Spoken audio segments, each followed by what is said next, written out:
Somewhere in the depths of the dark lay two heroic individuals desperately seeking to find their missing companion. I'm sure they won't completely fail or something. Mickey was leading the way with his onboard guidance system, but his connection was pretty bad down here. Still, they pressed on until they made it to the Dark World's most popular tourist trap, at which point it became clear they'd be unable to go diving without proper gear. Outraged by their lack of foresight, the locals were furious that they wouldn't get any money from these tourists. Do you know how hard it is to be a tourist town in the Dark World? The two heroes tried to fight their way out, but they were at the mercy of the angry mob. They could only leave a marker so they could find their way back again. And then I woke up, realizing it was all a dream. I tried telling Master Yen Sid about it, but he told me I should learn how to wake up on my own. The others knew I'd struggle with that, so Donald offered to help me. How about a bite on the head? The bullying continued as even Yen Sid agreed with his suggestion. Wait, you think so too? Oh, hey Riku, I just had a dream about you. That's not a weird thing to say, is it? I see. Upon seeing King Mickey, Donald, and Goofy were so excited that they proceeded to bully me into submission. It was pretty rough, but I'm a tough boy. Mickey and Riku explained that they had lost their luggage while on vacation, so Master Yen Sid decided to provide them with some new stuff. But I don't like feeling left out, so I complained until I got what I wanted, which has never let me down before. Happy now? Yep.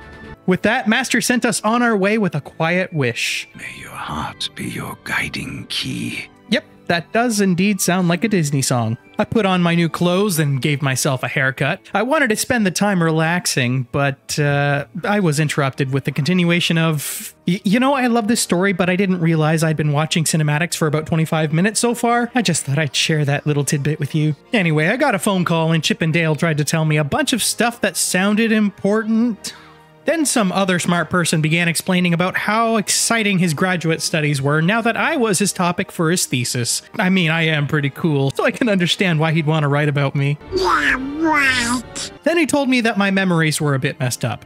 Apparently, I don't belong to me, but I already knew that, so I guess my memory is actually fine. Are you confused yet? Get used to it, we're playing a Kingdom Hearts game. So I told that guy I was more than What? So I told that smart guy that I was more than just me, and he seemed to think that was a good guess, so he hung up. And now the moment we were all waiting for. No longer are we playing Kingdom Hearts 2.0 now, for we have finally started playing...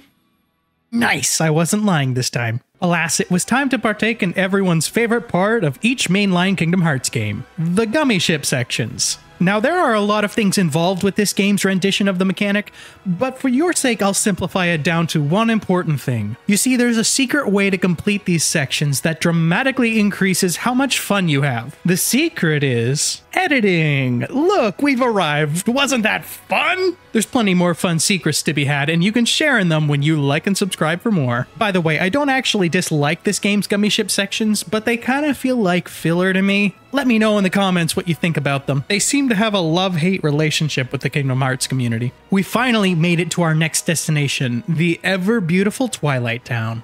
We reminisced over our journey so far, and Goofy was concerned about whether Pete and Maleficent would be able to find their geocache, but I wasn't concerned. Then we had a very deep discussion about hurting and caring. But really, we were referencing several of the previous games, so let's just gloss over that. With our conversations all out of the way, we determined our next course. To find Roxas, the guy who makes me more than just me because he lives in my heart.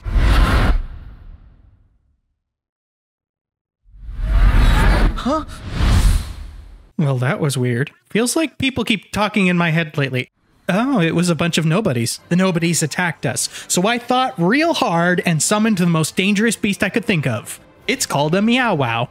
He couldn't handle all the attention for long, so he blew up. And with that, I'll probably never summon him again unless I accidentally press that button, which is definitely something that's going to happen. The summoning an exploding cat thing wasn't the only new power I had yet to experiment with.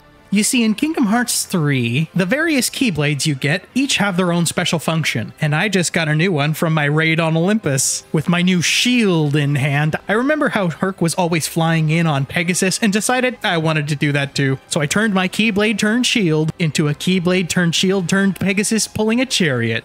I wonder if my attacks are starting to get out of hand. Thankfully, it turned out that when fighting nobodies, nobody can defeat me. Anyway, I started hearing more voices in my head, but it turned out to be a couple of my oldest friends, who were getting chased by the raging locals from the beach I dreamt about earlier, except there was no Riku or Mickey this time. While I was caught reminiscing, my friends pushed all of their problems onto me again. Man, I wish Riku were here to clean up his own mess. If you liked this video, subscribe and leave a comment. That's the best way to let me know how you're doing and what you're looking for. If you'd like to see more of my journey through Kingdom Hearts 3, check out the videos on the right. As always, I love you, may God bless you, and I pray you have a wonderful day.